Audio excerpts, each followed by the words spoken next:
ಸೇರಿಗೆ ಸವಾ ಸೇರ್ ಮಾಡ್ತಾ ಹೋದ್ರೆ ಉಳಿಯೋದೇ ಇಲ್ಲ ಆಕ್ಚುಲಿ. ಅವ್ರು ಮಾಡಿದ್ರಿಂದ ನೀವು ಹಠ ಮಾಡೋದು, ಅವ್ರು ಮಾಡಿದ್ರು ಅಂತ ನೀವು ಮತ್ತೆ ಜಾಸ್ತಿ ನೋ ನಾಟ್ ಲೈಕ್ ದಟ್. ಅವ್ರಿಗೂ ನಿಮ್ಗೆ ಡಿಫರೆನ್ಸೇ ಬರಲ್ಲ. ಹಂಗೆ ನೀನು ಹಾಗಿರ್ಬೇಡ, ನಂಗೆ ಇಷ್ಟ ಆಗಲ್ಲ, ಈ ಚೇಂಜಸ್ ಮಾಡ್ಕೋ, ಇದೆಲ್ಲಾನು ಹೇಳಿರ್ತಾರೆ ನಿಮ್ಗೆ. ಈ ಚೇಂಜಸ್ ಮಾಡ್ಕೋ, ಈ ಥರ ಮಾತಾಡಬೇಡ, ಅಡ್ರೆಸ್ ಹಾಕ್ಬೇಡ, ನಾನು ಇಷ್ಟದಂಗೆ ನೀನಿರು, ನೀನು ಇಷ್ಟದಂಗೆ ನಾನು ಇರ್ತೀನಿ ಅಂತ ಹೇಳಿರ್ತಾರೆ. ಏನಾದ್ರು ಮಾಡ್ಕೊಳ್ಳಿ, ನಂಗೆ ಸಂಬಂಧ ಇಲ್ಲ, ಆ ತಪ್ಪು ಕೆಲಸ ಮಾಡಬೇಡಿ. ಸೊ ಕಾರಣ ಕೇಳಿ. ಅಷ್ಟು ಚೆನ್ನಾಗಿದ್ದಂಥ ನೀವು ಹಂಗಾಗ್ಲಿಕ್ಕೆ ಕಾರಣ ಏನು? ಲವರ್ಸ್ ಮಧ್ಯೆ ಏನೋ ಪ್ರಾಬ್ಲಮ್ ಆಗಿ ಒಂದು ಮನಸ್ತಾಪ ಆಗ್ಬಿಡುತ್ತೆ ಅನ್ಕೊಳ್ಳೋಣ. ಆ ಮನಸ್ತಾಪ ಆಗ್ತಿದ್ದಂಗೆ ಪ್ರೀತಿ ಚೂರು ಆಚೆ ಈಚೆ ಆಗಿ ಕಡಿಮೆ ಆಗ್ತಾ ಬರ್ತಾ ಇರುತ್ತೆ. ಸೊ ಆ ಟೈಮಲ್ಲಿ ಎಷ್ಟೋ ಜನ ಕೆಲವೊಂದಿಷ್ಟು ಮಿಸ್ಟೇಕ್ಸ್ ಮಾಡಿಬಿಡ್ತಾರೆ. ಆವಾಗ ಶಾಶ್ವತವಾಗಿ ಆ ರಿಲೇಷನ್ಶಿಪ್ ಬ್ರೇಕಪ್ಪಲ್ಲಿ ಉಳಿದ್ಬಿಡುತ್ತೆ. ಆ ತಪ್ಪು ಯಾವತ್ತೂ ಮಾಡ್ಲಿಕ್ಕೆ ಹೋಗಬೇಡಿ ನೀವು. ಸೊ ಏನು ಆ ಮಿಸ್ಟೇಕ್ಸ್ಗಳು ಏನು ಮಾಡಬಾರ್ದು ಅದನ್ನು ಹೇಳ್ತಾ ಹೋಗ್ತೀನಿ. ಬಿಕಾಸ್ ಮನಸ್ತಾಪ ಕಾಮನಾಗಿ ನಡೆಯುತ್ತೆ. ಆ್ಯಂಡ್ ಆ ಮನಸ್ತಾಪನ ಎಷ್ಟೋ ಜನ ಕ್ಯಾರಿನೂ ಮಾಡಿಬಿಡ್ತಾರೆ. ಆ ತಪ್ಪು ಮಾಡಬೇಡಿ. ಸೊ ಅದಕ್ಕಿಂತ ಮುಂಚೆ ಫಸ್ಟ್ ಟೈಮ್ ನಮ್ಮ ಚಾನಲ್ ನೋಡ್ತಾ ಇದ್ದರೆ ಸಬ್ಸ್ಕ್ರೈಬ್ ಮಾಡಿ, ಸಪೋರ್ಟ್ ಮಾಡಿ. ಆ್ಯಂಡ್ ಕೌನ್ಸಿಲಿಂಗ್ ಬೇಕು, ನನ್ನ ಜೊತೆ ಮಾತಾಡಬೇಕು ಅಂತ ನಿಮಗಿದ್ರೆ ಸ್ಕ್ರೀನ್ ಮೇಲೆ ನಂಬರ್ ಕೊಟ್ಟಿರ್ತೀನಿ. ಸೊ ಕಾಂಟ್ಯಾಕ್ಟ್ ಮಾಡಿ. ಸುಮಾರು ಜನ ಎವ್ರಿಡೇ ಕೌನ್ಸಿಲಿಂಗ್ ತಗೊಳ್ತಾ ಇರ್ತಾರೆ. ಸೊ ಪ್ರಾಬ್ಲಮ್ನ ಹೇಳ್ಕೊಡ್ತಿರ್ತಾರೆ. ಅವ್ರ ಪ್ರಾಬ್ಲಮಿಗೆ ಪರ್ಸನಲ್ ಆಗಿ ನಾನೇ ಸಜೆಸ್ಟ್ ಮಾಡ್ತೀನಿ. ಸೊ ನಿಮಗೂ ಕೂಡ ಬೇಕು ಅಂದರೆ ಕಾಂಟ್ಯಾಕ್ಟ್ ಮಾಡಿ. ಕಾಲ್ ಅಟೆಂಡ್ ಆಗಿಲ್ಲ ಅಂತ ಹೇಳಿದ್ರೆ ವಾಟ್ಸಪ್ಪಲ್ಲಿ ನನಗೆ ಟೆಕ್ಸ್ಟ್ ಮಾಡಿ. ಓಕೆ, ಸೇಮ್ ನಂಬರ್ ಇರುತ್ತೆ.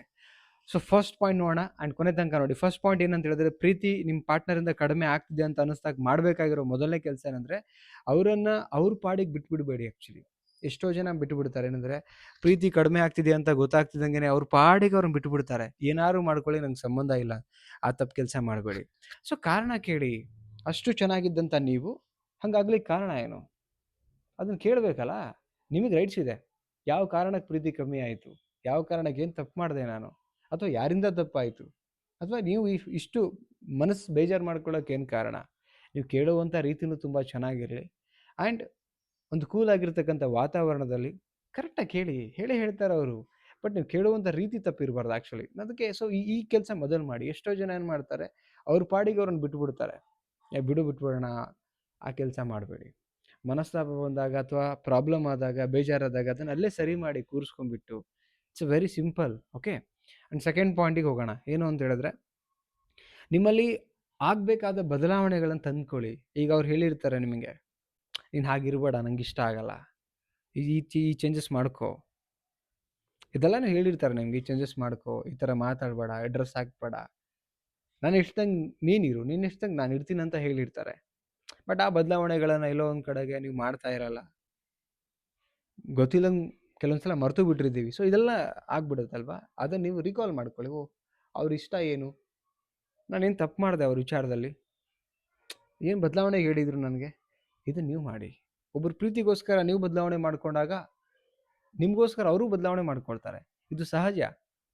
ಓಕೆ. ಆ್ಯಕ್ಚುಲಿ ನಾನು ಹೇಳ್ತಾ ಇರೋದು, ಒಬ್ರಿಗೊಬ್ರು ಹೊಂದ್ಕೊಂಡು ಹೋಗ್ಬೇಕನ್ನೋ ಉದ್ದೇಶಕ್ಕೆ ಹೇಳ್ತಾ ಇರೋದು, ಸರಿಪಡಿಸ್ಕೊಬೇಕು ಅನ್ನೋ ಉದ್ದೇಶಕ್ಕೆ. ಕಷ್ಟಪಟ್ಕೊಂಡು ಆ ಒಂದು ನಂಬಿಕೆನ ಕನೆಕ್ಟ್ ಮಾಡ್ಕೊಂಡು ರಿಲೇಷನ್ಶಿಪ್ಪಿಗೆ ಬಂದಿರ್ತೀವಿ ಅಂದಮೇಲೆ ಅದನ್ನು ಉಳಿಸ್ಕೊಂಡು ಹೋಗೋದು ಅಷ್ಟೇ ಜವಾಬ್ದಾರಿ ಇದೆ ನಮ್ಗಳದ್ದು, ರೈಟ್? ಇಬ್ಬರದ್ದು. And last point, third point ಏನಂತ ಹೇಳಿದ್ರೆ, ಅವ್ರ ಇಷ್ಟದ ವಿರುದ್ಧ ಹೋಗಬೇಡಿ. ಈಗ ಅವ್ರೇನು ಹೇಳಿರ್ತಾರೆ ಆ ಇಷ್ಟದ ವಿರುದ್ಧ, ಈಗ ಎಕ್ಸಾಂಪಲ್ ಅವ್ರು ಮೌನವಾಗಿಬಿಟ್ಟಿದ್ದಾರೆ, ಸುಮ್ಮನಾಗ್ಬಿಟ್ಟಿದ್ದಾರೆ ಅಂದರೆ ನೀವು ನಿಮ್ಮ ಪಾಡಿಗೆ ಸುಮ್ಮನಾಗ್ಬಿಡೋದು, ಅದನ್ನು ಹತ್ರಷ್ಟು ಮಾಡೋಕ್ಕೆ ಹೋಗೋದು, ಸೇರಿಗೆ ಸವಾ ಸೇರ್ ಅಂತ ಹೇಳ್ತೀವಲ್ಲ ಆಡು ಭಾಷೆನಲ್ಲಿ, ಅದನ್ನು ಮಾಡ್ಲಿಕ್ಕೆ ಹೋಗಬೇಡಿ. ಸೇರಿಗೆ ಸವಾ ಸೇರ್ ಮಾಡ್ತಾ ಹೋದರೆ ಉಳಿಯೋದೇ ಇಲ್ಲ ಆ್ಯಕ್ಚುಲಿ. ಅವರು ಮಾಡಿದ್ರಿಂದ ನೀವು ಹಠ ಮಾಡೋದು, ಅವ್ರು ಮಾಡಿದ್ರು ಅಂತ ನೀವು ಮತ್ತೆ ಜಾಸ್ತಿ ನೋ ನಾಟ್ ಲೈಕ್ ದಟ್. ಅವ್ರಿಗೂ ನಿಮ್ಗೆ ಡಿಫ್ರೆನ್ಸೇ ಬರಲ್ಲ. ಒಬ್ರು ಯಾರೋ ಹಂಗಿದ್ದಾರೆ ಅಂದಮೇಲೆ ನೀವು ತಿಳಿ ಹೇಳಿ, ಅರ್ಥ ಮಾಡಿಸಿ ಅಲ್ಲ. ಅಥವಾ ಅವರಾರು ಅರ್ಥ ಮಾಡ್ಕೊಳ್ಳಿ, ಅಥವಾ ನಿಮ್ಮನ್ನು ಅರ್ಥ ಮಾಡಿಸ್ಬೇಕು. ಒಬ್ರು ಯಾರೋ ಅರ್ಥ ಮಾಡಿಸ್ಬೇಕು. ಅರ್ಥ ಮಾಡ್ಕೊಂಡಿದ್ದಕ್ಕೆ ನೀವು ಬದಲಾಗಬೇಕು. ಇಷ್ಟದ ವಿರುದ್ಧ ಹೋಗದೆ ಇಷ್ಟದ ಪ್ರಕಾರ ಹೋಗಬೇಕು. ಇಲ್ಲಾಂದರೆ ಉರಿಯೋ ಬೆಂಕಿಗೆ ತುಪ್ಪ ಹಾಕ್ದಂಗೆ ಆಗ್ಬಿಡುತ್ತೆ ನನ್ನ ಪ್ರಕಾರ. ಓಕೆ. ಐ ಥಿಂಕ್ ಅರ್ಥ ಆಗಿದೆ ಅಂತ ಅಂದ್ಕೊಂಡಿದ್ದೀನಿ. ಈ 3 ತಪ್ಪು ಕೆಲಸ ಮಾಡಬೇಡಿ ನಿಮ್ಮ ರಿಲೇಷನ್ಶಿಪ್ಪಲ್ಲಿ ಪ್ರೀತಿ ಕಡಿಮೆ ಆಗ್ತಿರ್ಬೇಕಾದ್ರೆ. ಓಕೆ. ಏನು ಅನ್ನಿಸ್ತು ಕಮೆಂಟ್ ಮಾಡಿ ತಿಳಿಸಿ. ಇಷ್ಟ ಆದರೆ ನಿಮ್ಮ ಫ್ರೆಂಡ್ಸ್ಗಳಿಗೆ ಶೇರ್ ಮಾಡಿ, ಅವರಿಗೂ ಈ ವಿಚಾರ ರೀಚ್ ಆಗಲಿ ಅಂತ ಹೇಳ್ತಾ, ಆ್ಯಂಡ್ ಆದಷ್ಟು ಬೇಗ 50K ಕಂಪ್ಲೀಟ್ ಆಗಲಿ. ಆ್ಯಂಡ್ ಇನ್ನೊಂದು ಏನಂತ ಹೇಳಿದ್ರೆ, ಸಬ್ಸ್ಕ್ರೈಬ್ ಮಾಡದೆ ನೋಡ್ತಿದ್ರೆ ಸಬ್ಸ್ಕ್ರೈಬ್ ಮಾಡಿ. ಆ್ಯಂಡ್ ಕೌನ್ಸಿಲಿಂಗ್ ಬೇಕಾದ್ರೆ ಕಾಂಟ್ಯಾಕ್ಟ್ ಮಾಡಿ. ಮತ್ತೊಂದು ಟಾಪಿಕಲ್ಲಿ ಸಿಗ್ತೀನಿ. Thank you so much guys. Bye.